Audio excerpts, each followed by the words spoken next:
Hello, Wonderhussy here at the Mirage, Las Vegas, one of the most famous hotels on the Las Vegas Strip. And when it was built in 1989, it was the biggest hotel in the world and the first hotel casino to be built in Las Vegas in 16 years.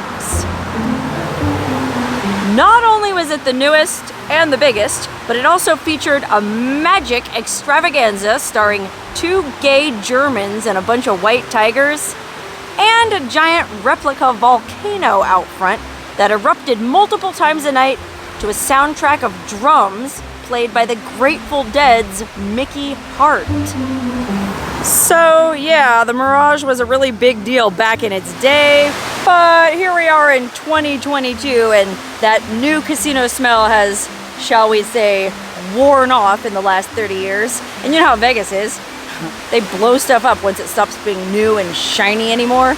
And in that proud tradition, well, the Hard Rock Hotel Group just announced they're buying the Mirage Las Vegas, and they're bulldozing the volcano to make way for a new hotel tower shaped like a giant guitar. Well, lots of longtime Vegas locals are pretty upset about that. As hokey as it was, apparently plenty of people were plenty attached to this fake volcano. I mean, I personally never understood it myself, why people would stand here in a crowd, in line, taking video of a fake volcano erupting.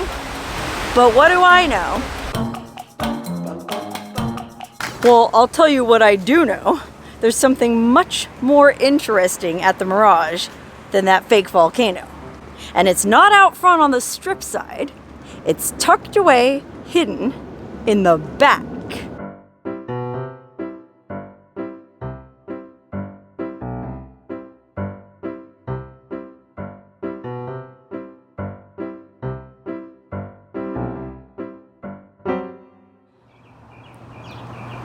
These are the Villa de Flores apartments.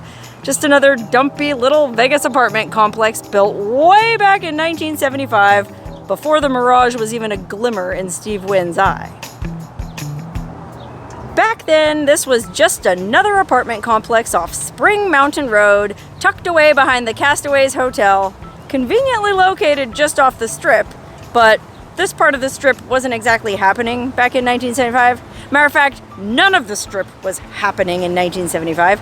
I guess in the 1970s, Vegas was in something of a slump and was seen as an uncool, unhip destination for washed up losers. Well, all of that changed when Steve Wynn built the Mirage in 1989. I mean, like I said, it was the biggest hotel in the world and the first hotel built in Vegas in 16 years. But despite the volcano, and despite Siegfried and Roy, and despite the ginormous aquarium in the front lobby, well, there was one shabby aspect of the property that Steve Wynn couldn't do anything about. See, I guess originally Steve Wynn wanted to develop this entire corner, all the way from Spring Mountain Road on the north to Caesar's Palace to the south, and the Strip on the east, all the way back to good old Industrial Road on the west. But there was a little obstruction in the middle of these plans called Villa de Flores, and the guy who owned these apartments wasn't going down easy. I guess the original builder still owned it at that time, a guy named Mike Flores, hence the name Villa de Flores, and he was sitting pretty collecting rents as a slumlord, and he wasn't about to let some fancy East Coast developer come in and poop on his parade. So when Steve Wynn tried to buy him out, he set an asking price of $6 million, which was way above market value, and frankly pretty ridiculous considering real estate prices in Vegas in those days.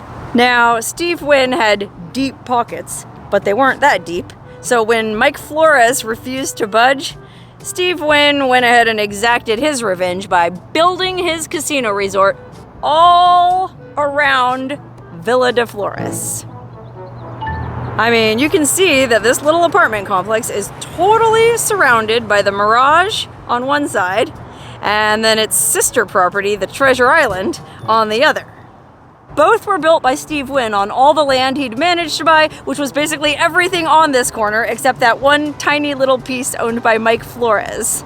Now, looking at this apartment complex, I think it's awesome. I mean, I can't think of a better place to live, especially if you work on the Strip. I mean, I'm sure these aren't the nicest apartments in the world. In fact, I know they're not the nicest apartments in the world because I looked them up on some apartment rental websites, and according to people who lived here, well, there's cockroaches and they haven't been updated in forever, but you can't beat the location.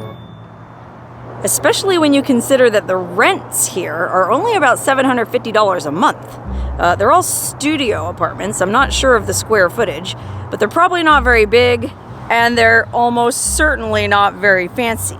But they do come with a parking spot right in the middle of all the action, and you're in walking distance of, well, basically everything in Vegas.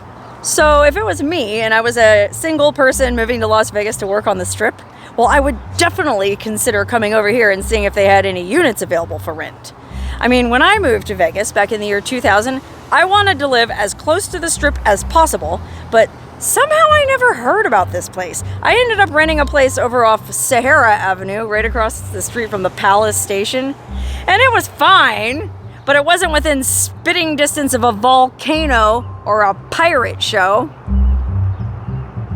I would have much rather lived here, right in the middle of all the action, and basically right at the Mirage. I mean, cockroaches or no, and basically all apartments in Vegas have cockroaches. This location is so fabulously surreal that I don't think any other apartment complex in Vegas can beat it. But speaking of the pirate show, I guess Steve Wynn did make life pretty unpleasant for Mike Flores and mostly the people who lived at Villa de Flores. When they were building the Treasure Island, I guess access was cut off to the apartment building for a time, and then after they built the hotel and they were doing that pirate show, well, they buried a giant tank of propane right across the street from the apartment building to power all the flame effects in the pirate show, and one night the propane tank blew up. And some of the people who lived across the street at the Villa de Flores said they heard a loud explosion and they thought it was an earthquake. I mean, it must have been pretty scary. But somehow these two weird neighbors lived in uneasy harmony for many, many years. Steve Wynn sold the Mirage to the MGM Corporation back in 2000, and Mike Flores sold the apartment building back in 2004. But both are still hanging on here like a pimple on a withered butt cheek. I mean, neither one of these properties is very sexy or glamorous anymore. So I guess they've just sort of figured out a way to live together. But all that's about to change when the Hard Rock Hotel Group takes over later this year. Like I said, they're gonna bulldoze the volcano out front to make way for a hotel tower shaped like a giant guitar. And I'm guessing the golden Siegfried and Roy statue out front's gotta go too, as well as their secret garden zoo out back. And who knows what'll become of little Villa de Flores back here. I mean, in all likelihood, the new owner's probably gonna end up accepting some kind of buyout offer. And all the good folks living here are gonna have to look elsewhere for an affordable place to live. I mean, honestly, I'm pretty bummed that I never did get the chance to rent an apartment here and see what it would be like to live at a casino resort. But on the other hand, I'm glad I at least took the time to come down here and document this weird place before it's gone forever. I mean, you know how they do in Vegas. They blow stuff up in the blink of an eye. I've already missed the boat shooting a bunch of stuff for my YouTube channel, so at least I can console myself with the knowledge that I made it down here and shot this place before they blew it up. But then again, maybe Villa de Flores has more in common with the cockroaches that infest its walls, and it'll outlast all this development. Matter of fact, what if it ends up being the only thing to outlast the mega drought? You know how Lake Mead is drying up and they just found that 55-gallon barrel with a body in it from the 1980s that some mafioso dumped in there, never expecting the lake to dry up so far that this unspeakable stuff would come back to the surface? Well, when the rest of Vegas is covered in sand dunes and looks like a scene from the video game Fallout Vegas, wouldn't it be funny if the Villa de Flores was the only building left standing, and the people who lived there and drank its funky tap water for all those years were somehow imbued with immortality and were the only people left standing? Wouldn't that be amazing? Well, I guess only time will tell. So, stay tuned.